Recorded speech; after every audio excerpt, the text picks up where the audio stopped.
¿Cómo saber qué variedades de cannabis se adaptan al mejor clima y entorno de mi región para un cultivo en exterior?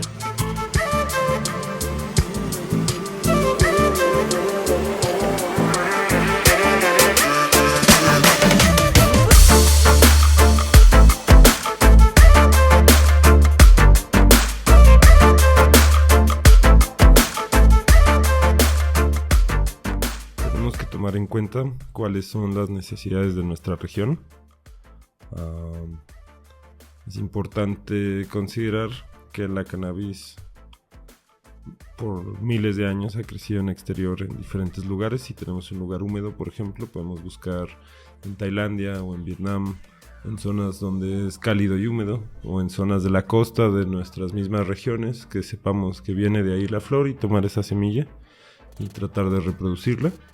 O lugares, por ejemplo, muy áridos y fríos durante la noche, como el desierto en Afganistán. Es un lugar bueno para buscar el origen genético de las semillas y poderlas adaptar a nuestro clima según nuestras necesidades. Hay una página en internet muy buena que se llama seedfinder.eu y ellos tienen una base de datos gigantesca que está recopilada por muchísimos usuarios y cultivadores que van agregando información acerca de las semillas y del cultivo, y ahí pueden hacer una revisión muchísimo más a detalle, donde pueden meter latitud, tipo de clima, temperatura, etcétera, y el tiempo que tienen para florecer sus plantas antes de que ya sea que les afecte la lluvia o el frío. ¿Cómo saber cuándo es la mejor época del año para comenzar el cultivo de cannabis en exterior en mi ubicación? Normalmente nos vamos a dar cuenta porque las horas de día se empiezan a alargar, empieza a amanecer más temprano, empieza a atardecer más temprano. Ese es el momento ideal para empezar nuestro cultivo, pero claro que tenemos que tomar en cuenta la latitud en la que nos encontramos. El verano va a ser uno de los mejores momentos para empezar a cultivar, porque podemos aprovechar las lluvias para, uno, evitar el riego, y dos, algunas de las tormentas van a tener mucho nitrógeno, ya que las tormentas eléctricas fijan el nitrógeno que hay en el aire a las gotas de la lluvia, y eso nos va a ayudar a darle un empujón adicional a nuestro cultivo. ¿Cómo puedo proteger mis plantas de cannabis de condiciones climáticas extremas como las lluvias intensas o las sequías? Para la lluvia muy intensa se pueden poner varas de bambú o se pueden poner redes que unan a la planta para evitar que se caigan. Yo creo que la mejor opción sería estresarlas un poquito todos los días y entrenarlas para que estén listas para esas inclemencias del tiempo. Y también, pues, muy importante, ¿no? Buscar la genética ideal para lo que estamos tratando de hacer siempre. Va a ser la mejor solución y van a haber muchísimos menos problemas a la larga, siendo que es una genética que muy probablemente ya está predispuesta. Y cosas como el granizo, por ejemplo, ahí sí puede ser muy difícil evitarlas, ¿no? Más bien, muchas veces cosas que están fuera de nuestro control solo podemos aminorar el daño que sucede, ¿no? Entonces siempre estar como muy conscientes de que en el cultivo en exterior somos un poco frágiles, en el sentido que estamos sujetos al clima, ¿no? Y eso no es algo que podamos evitar. Solo podemos aminorar los daños. ¿Qué técnicas de protección contra plagas y enfermedades son más efectivas para el cultivo en exterior?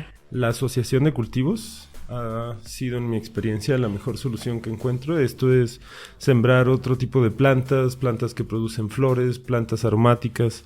Los terpenos son de los insecticidas más eficientes que existen y también son muy buenos fungicidas. Ya sea que se pueda aplicar los terpenos sobre la hoja y sobre la planta antes de la floración, nunca durante la floración, pero que también se tenga una asociación de cultivos de muchísimas otras plantas que atraigan todo tipo de bichos, ya que estos bichos y polinizadores normalmente se van a alimentar de las plagas y se van a ocupar de mantener el jardín un poco más limpio y, por supuesto, el mantenimiento. Esto significa tener nuestras plantas bien podadas, bien aireadas, en un lugar muy bien iluminado para poder evitar en su mayoría la incidencia de patógenos. ¿Cuál es la importancia de la exposición solar y la ubicación adecuada para maximizar el crecimiento de las plantas? Pues tomemos en cuenta que si la planta hace fotosíntesis, la planta come, y si la planta come, la planta crece. Entre menos intensidad de luz hay y menos luz directa hay, menos fotosíntesis va a haber, y eso va a cortar muchas veces hasta un tercio o a la mitad la producción tanto de resina como de volumen que quisiéramos tener en nuestro cultivo. Entonces siempre es muy importante tratar de que la luz del sol le dé desde que sale hasta que se mete y tenerlas en un lugar que tenga una muy buena ventilación, ya que una vez que se empieza a desarrollar la flor, si hay humedad, la humedad y el calor normalmente van a ser los lugares donde empiecen las infecciones y los hongos. ¿Qué tipo de sustrato o tierra es el más recomendable para el cultivo en exterior? Hay una mezcla que se llama Super Soil, se puede buscar en internet y ahí viene la receta. Esa es una mezcla base de tierra con enmiendas de suelo.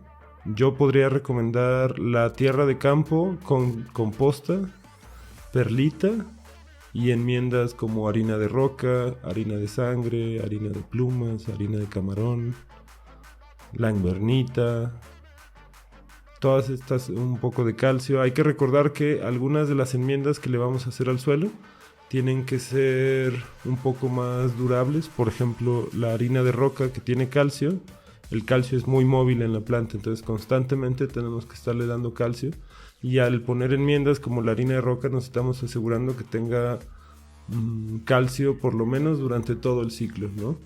¿Qué es la poda y el entrenamiento de plantas? La poda y el entrenamiento de plantas son técnicas diferentes que se adaptan a las necesidades de cada cultivo, que básicamente van a ayudar a la planta a crecer de una forma más eficiente, más productiva y evitar los patógenos y el uso innecesario de la energía de la planta en crecer ramas y flores que, por no estar expuestas lo suficiente a la luz, no van a producir lo mismo que otras ramas que pueden utilizar la misma energía para hacer una flor de mayor calidad. ¿Cuál es la mejor manera de disminuir el olor de las plantas de cannabis en un cultivo en exterior, especialmente en áreas residenciales? Hay muchas técnicas. Se puede estar hirviendo café todo el día. Se pueden esconder los olores, pero al ser exterior, como no se puede limitar el flujo de aire como lo es en el interior o en los invernaderos, no podemos poner filtros que ayuden con el olor. Esto significa que tenemos que enmascarar los olores con otras cosas como las plantas de olor, ya sea los romeros, que son de muy bajo mantenimiento, la albahaca, todas las plantas que puedan producir un olor, aparte de poder hervir café o decidir vivir junto a un basurero o junto a un río contaminado, algo que huela lo suficientemente fuerte como para que pueda enmascarar el olor de nuestras plantas a las personas que vayan pasando. ¿Qué nutrientes y fertilizantes son esenciales para el éxito en un cultivo en exterior? Para un cultivo en exterior, los nutrientes esenciales yo creo que va más allá del nutriente y tiene que ver con un suelo sano, donde hay una biodisponibilidad de una gran variedad de macronutrientes y micronutrientes, azúcares, proteínas, carbohidratos, cosas que van a ayudar a la planta a desarrollarse de una forma más completa, por así decirlo, ya que no queremos limitar a la planta a tener el mismo régimen alimentario que tendría en el interior, porque tenemos muchísima más exposición a otros patógenos y bichos y microorganismos. Entonces, aprovechar la riqueza del suelo, de los microorganismos y del hecho de que podemos jugar con esto en el exterior y que el exterior va a ser muchísimo más compasivo con nosotros si cometemos un error. Pero yo creo que el té de composta es una excelente opción. También la composta siempre va a ser una opción excelente para el suelo en un cultivo exterior orgánico. Siempre se puede hacer un cultivo hidro, pero ahí pues más bien se va a utilizar la luz del sol y se puede hacer un cultivo con una línea de nutrientes que sea de su elección. No hay un nutriente mejor que otro, más bien creo que esa es la habilidad del cultivador de ver qué necesita la planta en qué momento, pero mi preferencia siempre va a ser una buena composta y quizá plantas que puedan agregar ciertos nutrientes al ser compostadas para hacer compostas específicas para la necesidad de nuestras plantas. ¿Cómo sabes cuál es el mejor momento para cosechar? Hay dos formas, dos cosechas, ¿no? Una es la cosecha del tricoma o de la resina, si se quiere hacer extracción, y el tiempo de maduración del tricoma es distinto al tiempo de maduración de la flor. El tiempo de maduración de la flor va a ser indicado por su madurez sexual, ya que la flor en sí es un órgano sexual reproductor, y lo que sucede con la flor sin semilla es que las brácteas, o sea, la flor en sí donde está la resina, empiezan a engordar para llamar al polen y al no tener polen hacen muchísimo más volumen de flor, que es lo que fumamos, y esos pelitos que vemos que son blancos, cuando se vuelven rojos, indican que están oxidados y que ya no están disponibles para la reproducción sexual. Entonces eso dispara el mecanismo de maduración de la flor y en ese momento podemos hacer la cosecha y nos podemos fijar en los tricomas, en ver qué color tienen, también para nosotros poder buscar cuál es el momento ideal de consumo según nuestra preferencia. ¿Cuáles son las prácticas recomendadas para la curación de cogollos después de la cosecha? Una vez secada la flor, se tiene que manicurar porque si se cura con la hoja, la clorofila de la hoja se va a pegar al sabor de la flor. Entonces es muy importante secar, manicurar. Se puede meter en bolsas que sean de celofán para que no haya estática o botes de vidrio. El plástico va a ser estática y eso nos va a quitar tricomas, entonces no es recomendable. Y lo que estamos haciendo es un proceso de rehidratación. Entonces la flor se seca de afuera hacia adentro, la humedad se queda en el tallo y lo que vamos a hacer al curar es redistribuir la humedad del tallo hacia las puntas de la flor. Lo mejor es abrir entre media hora y una hora al día nuestros frascos o nuestras bolsas y dejar que se airee la flor, que se sienta un poco crujiente y volver a cerrar. Este proceso puede durar entre 5 y 10 días y lo ideal es que se pueda tomar la flor con la mano y se pueda moler, pero al molerse no se sienta seca como arena, sino que sea como un seco esponjoso. ¿Cuáles son las variedades de cannabis más adecuadas para cultivar en el clima y condiciones de México? Las variedades, es que México es un lugar muy especial porque México tiene todos los microclimas del mundo menos la tundra básicamente. Esto significa que podemos encontrar microclimas específicos para prácticamente cualquier variedad que queramos cultivar. Sin embargo, México normalmente es un lugar donde o es muy seco y muy cálido o muy húmedo y muy cálido. Muy húmedo y muy cálido, otra vez vamos a poder cultivar con plantas brasileñas, por ejemplo, las skunk se dan muy bien, las amnesias se dan muy bien, las haze se dan muy bien.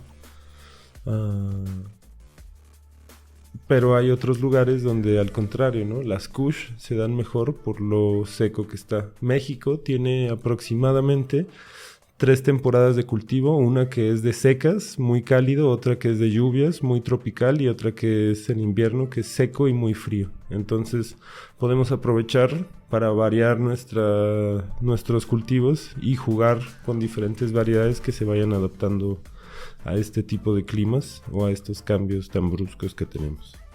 ¿Cuáles son los principales factores ambientales a considerar al cultivar cannabis en exteriores en nuestro país? El olor es el principal. El tipo de suelo sobre el que estamos cultivando. La cannabis es un fitorremediador y si elegimos un suelo que está contaminado con metales pesados, corremos el riesgo de envenenarnos al consumir esa cannabis. Las lluvias son muy fuertes, los huracanes pueden destruir cultivos completos. Los granizos son probablemente uno de los factores principales más peligrosos junto con las heladas. Las heladas normalmente suceden en el norte del país, pero nunca estamos exentos de que nos pueda suceder en cualquier lugar. A menos de que estemos en la costa nos tenemos que cuidar de los huracanes y las tormentas tropicales, porque pueden partir nuestras plantas. La mejor solución es siempre estar preparados según dónde estamos cultivando para saber cómo reaccionar. Si vivimos en un lugar muy frío y va a haber una helada, arropar a la planta o cubrirla de alguna manera, hacer que tenga algo de calor para que la helada no sea tan fuerte o elegir una genética que pueda tolerar las heladas. Y lo mismo con las lluvias, amarrar las plantas de forma que no se vayan a partir. ¿Cuáles son los métodos de propagación más efectivos para mantener la consistencia genética en el cultivo? La clonación in vitro es el más eficiente, pero también se necesita de conocimiento y técnica, por lo que lo más fácil va a ser clonar de la punta de una rama que esté en estado vegetativo, hacer una planta madre y poder mantener esa genética viva. Se tiene que mantener viva con un ambiente artificial, pero se pueden estar sacando clones y se pueden estar manteniendo en exterior. La planta madre se puede poner una vez al año en exterior, en suelo madre, que vegete con las lluvias, y al vegetar se puede regenerar el vigor que tiene la planta madre y se puede hacer otra planta madre desde ese punto. ¿Qué precauciones debemos tomar para prevenir plagas y enfermedades comunes en el cannabis? Para las plagas normalmente vamos a tener en cuenta los factores ambientales. Si está muy seco, tenemos que cuidarnos especialmente de la araña roja. Si está muy húmedo, tenemos que cuidarnos de chapulines y de hongos, de thrips, de ácaros. Pero todo esto puede ser solucionado si podemos establecer un ambiente donde haya una interdependencia entre plantas y bichos. Si no podemos hacer esto, a tratar de tener todo el lugar de alrededor lo más limpio posible, tener nuestras plantas limpias, siempre tener una composta limpia, asegurarse de que no traiga ningún patógeno. Lo más importante en la prevención de plagas y de hongos, si nuestro cultivo está limpio, es no traer plagas y hongos nosotros al cultivo. Entonces cuidar mucho a dónde vamos, dónde estamos, si hay algún tipo de plaga, cambiarnos de ropa al interactuar con nuestras plantas y tener nuestras plantas bien podadas. ¿Cuáles son las prácticas recomendadas para maximizar la producción de cannabinoides y terpenos en las plantas? El estrés es la mejor práctica, principalmente el estrés hídrico, o sea, llevar a la planta a un punto de deshidratación que no la mate, pero la estrese. En inglés esta técnica se llama dry back. El frío es otra técnica, bajar las temperaturas o que de noche en el lugar donde se cultiva haya temperaturas muy bajas, eso también va a ayudar. Y también va a ayudar mucho el estrés en general, que no sea suficiente como para que detenga la planta, pero que sí sea suficiente como para que la haga más productiva. Hay ciertos nutrientes y ciertos aceites esenciales que se pueden usar, pero realmente lo que queremos es ayudar a la planta a sintetizar sus propios aceites esenciales. Entonces, un suelo sano siempre va a ayudar mucho a que la planta pueda expresar esto. Y si llega a tener alguna deficiencia, no va a poderse expresar plenamente. Entonces, siempre tener una planta bien balanceada, que no tenga un exceso de nutrientes. Es muy muy importante esto porque se da mucho en los cultivos de exterior, cuando en realidad menos es más. ¿Qué métodos métodos de poda y entrenamiento de plantas son útiles para aumentar el rendimiento y la calidad? Las podas apicales, esto es podar la punta de la planta durante el proceso vegetativo para que divida su producción. El supercropping, que es pinchar el tallo de la planta y doblarlo para que haga un callo y pueda desarrollar todas sus ramas inferiores. El LST, que se llama Low Stress Training, que es tomar los ápices y bajarlos y exponer a la luz directa todas las ramas laterales de las partes de abajo para que tengan un desarrollo mayor. Y el scrogging, que es poner una malla para que pueda detener todas las ramas y que cuando empiece a pesar la flor pueda estar bien detenida y no se rompa la rama. ¿Cuáles son las regulaciones locales o normativas que debo cumplir para cultivar cannabis en México? Por el momento me parece que no hay ninguna, siempre y cuando sea para uso personal. Pero como recomendación profesional, una planta libre de patógenos, ¿no? Que no haya tenido plagas, que no tenga hongos, que sea una flor de un color homogéneo, que el suelo que estamos haciendo, de preferencia se le pueda sacar una prueba de suelos para asegurarnos que no tenga metales pesados y sea apta para el consumo humano. ¿En dónde te podemos encontrar? En todas partes y en ninguna. Por el momento no tengo redes sociales. Mi proyecto se llama Germen Verde. Los invito a participar. Les invito a participar. El proyecto se trata de lo siguiente. Yo les comparto esta información para que ustedes puedan compartir esta información a otras personas y así, pegando el Germen Verde. Y el Germen Verde trata de ser una red que no se apoya de las redes sociales, sino del apoyo humano entre personas dispuestas a cultivar un mundo más verde y más justo y más sano para que todos lo podamos habitar. Gracias.